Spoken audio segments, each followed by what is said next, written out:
Welcome to today's episode, where we dive into the fascinating world of Oscar Wilde, not only as a master of literary paradox and brilliant stylist, but as an icon of aestheticism and fashion. Wilde didn't just write about beauty, he lived it. He turned his life and appearance into a work of art, influencing style and fashion from New York to Paris. Today, we'll explore his unique approach to fashion, the philosophy of aestheticism, and how he shaped the history of costume and personal expression.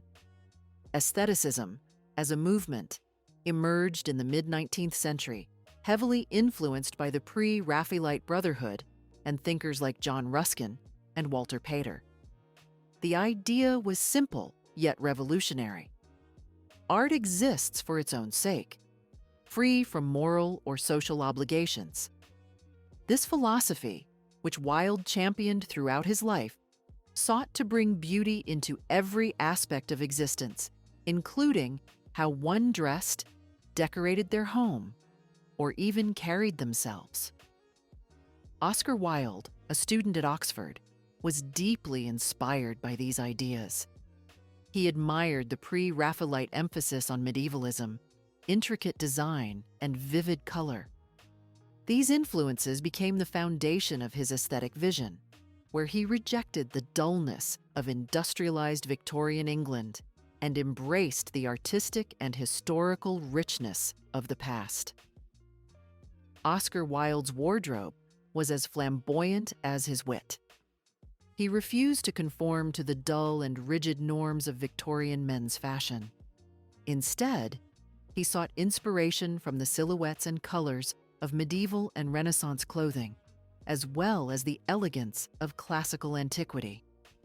Imagine Wilde walking down the streets of London, dressed in a velvet jacket of deep purple or a crisp white coat paired with lavender trousers. His accessories included vibrant ties, amethyst brooches, lemon-colored gloves, and a cane with a turquoise and ivory handle. His trademark boutonniere, often a dyed green carnation, symbolized his commitment to aesthetic ideals. For Wilde, fashion wasn't just about self-expression. It was about making a statement. "Fashion is what one wears oneself," he famously said. "What is unfashionable is what other people wear." In an era when men's fashion was dominated by dark, sober suits and practicality, Wilde was a beacon of individuality. He criticized the industrialized clothing of his time, particularly the overuse of aniline dyes, which he deemed vulgar. He preferred luxurious fabrics like satin and velvet, which evoked the craftsmanship of earlier centuries. His disdain for conformity extended to his advocacy for women's fashion reform. Wilde argued against corsets, high heels, and cumbersome crinolines, which he saw as oppressive and impractical. Instead, he envisioned a world where beauty and comfort coexisted. His ideal? Flowing Grecian garments and medieval-style shoes with wooden platforms to protect against London's grime. Wilde didn't limit his philosophy to clothing. His home was a testament to aesthetic ideals. Guests were awed by ceilings painted with peacock feathers by James McNeill Whistler, William Morris wallpapers adorned with floral patterns, and blue porcelain vases filled with lilies. Everything in his home was curated to inspire beauty, reflecting his belief that life itself should be a masterpiece.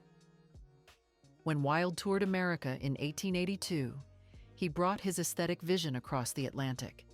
His outfits were theatrical, featuring green fur-lined coats, velvet breeches, and silk stockings.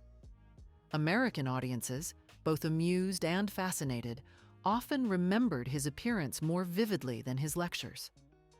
As the New York Times remarked with a mix of irony and admiration, he dressed in a way no grown man had ever dressed before.